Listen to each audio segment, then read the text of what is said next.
Halo semua, perkenalkan nama saya Teofila Lydia Priskataus dari Universitas Nusa Cendana, Program Studi Ilmu Komunikasi, kelas B semester 3.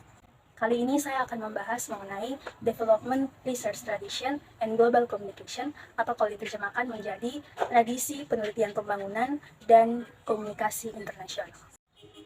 Nah, teman-teman, kalau mau berbicara mengenai teori penelitian pembangunan dan komunikasi internasional itu sebenarnya lebih berfokus pada bagaimana komunikasi pembangunan. Komunikasi pembangunan itu penting sehingga melihat bagaimana negara-negara pinggiran atau negara-negara berkembang itu masih cukup rendah dalam hal penggunaan akses internet, kemudian lancarnya proses komunikasi, telepon, telekomunikasi, dan lain sebagainya, yang dimana dengan cara adanya model-model pembangunan itu bisa meningkatkan dan juga bisa memajukan negara berkembang menuju negara maju dalam akses-akses tersebut, seperti ekonomi, sosial budaya, dan lain sebagainya.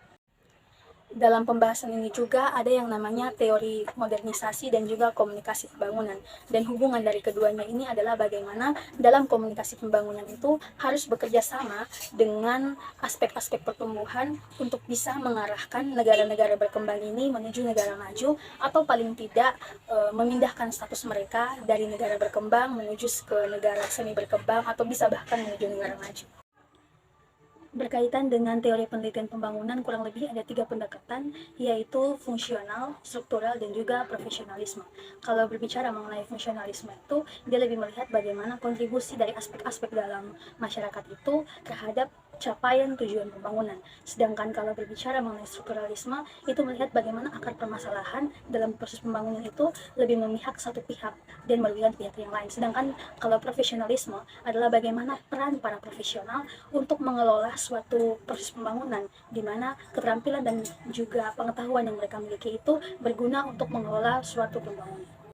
Berkaitan dengan pembahasan ini, saya mengambil contoh kasus yaitu proyek kereta cepat Jakarta-Bandung, salah satu proyek pembangunan dalam bidang transportasi yang dilakukan pemerintah melalui Kementerian Perencanaan Pembangunan dan Kementerian Perhubungan yang bekerja sama dengan pemerintah Cina.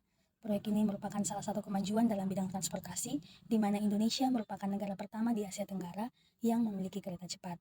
Namun dalam eksekusinya banyak terjadi kendala dan juga kritik, di mana adanya pematokan bunga pinjaman yang ditetapkan oleh pemerintah Cina yang terbilang cukup tinggi, yaitu 3,4%. Kemudian adanya tahap konstruksi rencana yang beroperasi, di mana mengalami banyak sekali penurunan dan juga pengunduran, dan juga kritik berkaitan dengan akses menuju ke stasiun yang masih mengalami kerusakan dan belum diperbaiki. Namun terlepas dari itu semua, ini merupakan salah satu langkah yang dilakukan pemerintah demi menciptakan merdeka pembangunan dan juga merdeka transportasi di Indonesia.